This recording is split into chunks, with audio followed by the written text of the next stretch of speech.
So now we can complete second unit along with the third unit. So case study regarding Hari or topic வந்து உங்ககிட்ட share பண்ணிட்டு இருக்கோம். So that deals with the case study about how the gears will be damaged due to what scenarios. That can be shared with you all. இந்த சமஸ்கிருதம் நம்ம TDS design of transmission system நம்ம எப்படி படிக்கிறோம்னா ஒரு gear இருக்குன்னா அந்த கியருக்கு எந்தெந்த ஃபேக்டர்லாம் நம்ம design பண்ணணும் அதுக்கப்புறம் எந்தெந்த டைப் ஆஃப் லோட் அது ஆக்ட் ஆகும் அப்புறம் எப்படி அது ஃபெயிலியர்ஸ் ஆகும் அதை பற்றி தான் நம்ம பேச போகிறோம் இல்லை இப்போ வந்து நம்ம கடைசியாக பார்த்தது வந்து டுவெல் வந்து எப்படி அதில் ஃபெயிலியர்ஸ் நடக்குதுன்னா ஒன்று வந்து இன்சஃபிஷியன்ட் பொதுவாக காமனாக கியர்ஸ்னாலே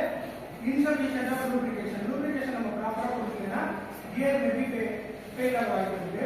அப்புறம் எக்ஸசிவ் லோடு இப்போ நம்ம ஒரு ஃபேக்டர் வச்சு நம்ம டிசைன் பண்ணியிருக்கோம் அந்த லோடுக்கு மேலே எக்ஸிட் ஆச்சுன்னா கியர் வந்துட்டு மேபி பிரேக் டவுன் ஆக வாய்ப்பு ஜாஸ்தி ஸோ அது ஏற்ற லோடுக்கு தான் நம்ம யூஸ் பண்ணுறோம் அதுக்கப்புறம் மேனுஃபேக்சரிங் டிஃபெக்ட்ஸ் சம்திங் இப்போ மெட்டீரியல் வந்து ஒரு சிலது வந்து மேனுஃபேக்சரிங் டிஃபெக்டாக வரும் அப்போ வந்து அந்த இடத்துல லோடு ஆக்ட் ஆகும்போது வீக் பாயிண்ட் இருக்கும்ல ஸோ அப்போ வந்து கியர் வந்து பிரேக் ஆகும் இதெல்லாம் தான் வந்து பேசிக்காக கியர் பிரேக் டவுன் பற்றி அப்புறம் இதை எப்படி அவாய்ட் பண்ணலாம் ஃபேக்டர்ஸ் இதெல்லாம் அவாய்ட் பண்ணுறது எப்படின்னா இப்போ டிசைன் பண்ணுறதுக்கு முன்னாடியே நம்ம வந்து அந்த அப்ளிகேஷனுக்கு ஏற்ற மாதிரி மெட்டீரியல்ஸை சூஸ் பண்ணணும் சூஸ் பண்ணி டிசைன் பண்ணும்போது ஃபெயிலியர்ஸ் வந்து அவாய்ட் பண்ணலாம் அப்புறம் கரெக்டான சைஸ் யூஸ் பண்ணணும் அதுதான் நம்ம படிச்சுட்டு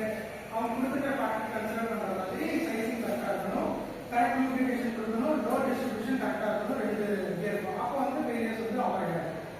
அப்புறம் மெயின்டெனன்ஸ் பற்றி யாராவது சொல்லுங்க மெயின்டெனன்ஸ் தான் உங்களுக்கு எப்படி மெயின்டெனன்ஸ் அப்படின்றது டிஃப்ரெண்ட் டைப்ஸ் இருக்கு ப்ரெடிக்டிவ் மெயின்டெனன்ஸ் இருக்கு ப்ரெடிக்டிவ் மெயின்டெனன்ஸ் இருக்கு மெயின்டெனன்ஸ் வந்து நம்ம இப்போ கியர் நம்ம கியர் நம்ம ஃபெயிலியர்ஸ் அடையிறதுக்கு வேண்டியதா மெயின்டெனன்ஸ் மெயின்டெனன்ஸ் நம்ம பார்க்கணும் இப்போ மெயின்டெனன்ஸில் பார்த்தீங்கன்னா ப்ரெடிக்டிவ் மெயின்டெனன்ஸ் ஒன்று இருக்கு அது எல்லா இண்டஸ்ட்ரியிலையும் காமனாக எல்லாம் ஃபாலோ பண்ணுறது தான் ப்ரெடிக்டிவ் மெயின்டெனன்ஸ் பண்ணுறது மூலிமா நம்ம அந்த மிஷினோட லைஃப் டைம் நம்மளால இன்க்ரீஸ் பண்ண முடியும் ஏன்னா நம்ம ப்ரீ டிட்டர்மைன் பண்ணிடுவோம் அதனால நம்ம பிரேக் டவுன் கம்மியாயிடும் இப்போ மார்னிங் ஒரு பிரேக் டவுன் ஆகுது நம்ம மெடிக்கல் பண்ணாமல் இருந்தோம்னா அந்த டேவே நம்ம ப்ரொடக்ஷன் லாஸ் ஆகும் வந்திருக்கிறவங்க கூடிய அந்த லேபர் சேலரி எல்லாமே நம்ம அமௌண்ட் கொடுக்குற மாதிரி ஆகிடும் ஸோ இதை ப்ரெடிக்ட் பண்ணுறது மூலிமா நம்ம பிரேக் டவுனை வந்து கம்மி பண்ணலாம் அப்புறம் டவுன் டைமும் வந்து கம்மியாகும் இது மூலிமா அன்னெசரி மெயின்டெனன்ஸ் காஸ்ட்டும் கம்மியாகிறதுனால நம்ம ப்ரெடிக்டிவ் மெயின்டெனன்ஸ் ஸோ இது இல்லாமல் பார்த்தோம் அப்படின்னா நமக்கு தெரியாம நிறைய ஃபெயிலியர்ஸ் இருக்கு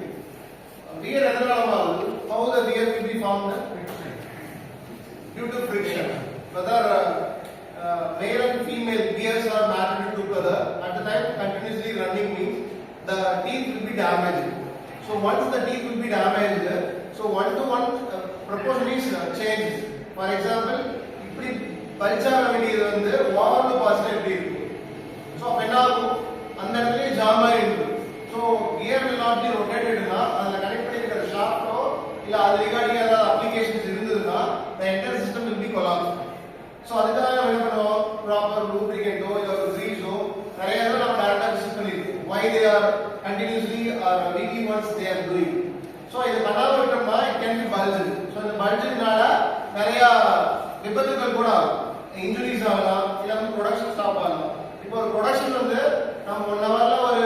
2 to 3 கிலோவாட்ஸ் வந்து ப்ரொடியூஸ் பண்ணணும் அப்படிங்கிற இடத்துல இப்படி பல்ஜ் ஆயிடுச்சுன்னா அதை ஒரு வெண்டார் மெக்கானிக்ஸ் வந்து ரெடி பண்ணி அதை எகைன் ஸ்டார்ட் அப் பண்ணுறதுக்குள்ள நம்மளுக்கு நம்பர் ஆஃப் ஹவர்ஸோ இல்லை டேஸோ போயிடும் ஸோ அப்போ ஐடியலா வேலைக்கு ரெஃபர் பண்ணியிருக்க கேண்டிடேட்ஸ் வந்து they also ஐடியல் ஸோ அவங்களுக்கு நம்ம சம்பளம் கொடுத்து தான் ஆகும் ஸோ டோட்டல் லாஸ்ட்டுமே பார்த்தோம்னா இண்டஸ்ட்ரிக்கு தான் so once we can prepare the schedule so அதே மாதிரி மெயின்டெனன்ஸை பற்றி பேசிட்டாங்க இல்லையா ஸோ நம்ம வெஹிக்கிள் எடுக்கும்போது எல்லாமே செக் பண்ணிட்டு எடுப்போம் ஆல்மோஸ்ட் இல்லைங்களா எங்க லாங் டிராவல் போகிறோம் அப்படின்னா ஸோ அந்த மாதிரி ஸோ ப்ரொடக்ஷன் ஸ்டார்ட் பண்ணுறதுக்கு முன்னாடி A to Z வந்து ப்ராப்பராக செக் பண்ணிட்டு தான் we can start the production the production may be a job ப்ரொடக்ஷனாக இருக்கலாம் இல்லை மாஸ் ப்ரொடக்ஷனாக இருக்கலாம் இல்லை பேட்ச் ப்ரொடக்ஷனாக இருக்கலாம் ஸோ இந்த மாதிரி இருக்கக்கூடிய இடத்துல எல்லாமே வந்து நம்மளோட கியர்ஸ் வந்து மேஜர் ரோலாக ஓகேவா ஸோ ரியல் கேஸ் சொன்னாங்க இல்லையா இதோட எக்ஸாம்பிள்ஸ்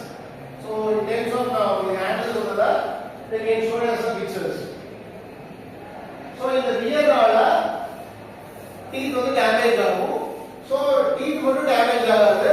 இன்பிட்வீன்ல பிக்சல் லேண்ட் எல்லாம் படிச்சுட்டு போனீங்கன்னா நம்ம நார்மல் கிளச்சஸ்ல ஸோ அது எல்லாமே என்ன ஆகும் கண்டினியூஸா 2 டே பண்ணி தேய்மானங்கள் வர ஆரம்பிக்கும். ஸோ ஒரு சர்டன் டைம் வரைக்கும் தான் எல்லாமே இருக்கும். அதுக்கப்புறம் ரீப்ளேஸ் பண்ணிட்டு you want to buy a new things. அப்படி இருந்தா மட்டும்தான் நம்ம இன்ஜுரிஸ் வந்து ஓவர் கம் பண்ண முடியும். ஓகேவா? தேங்க்யூ.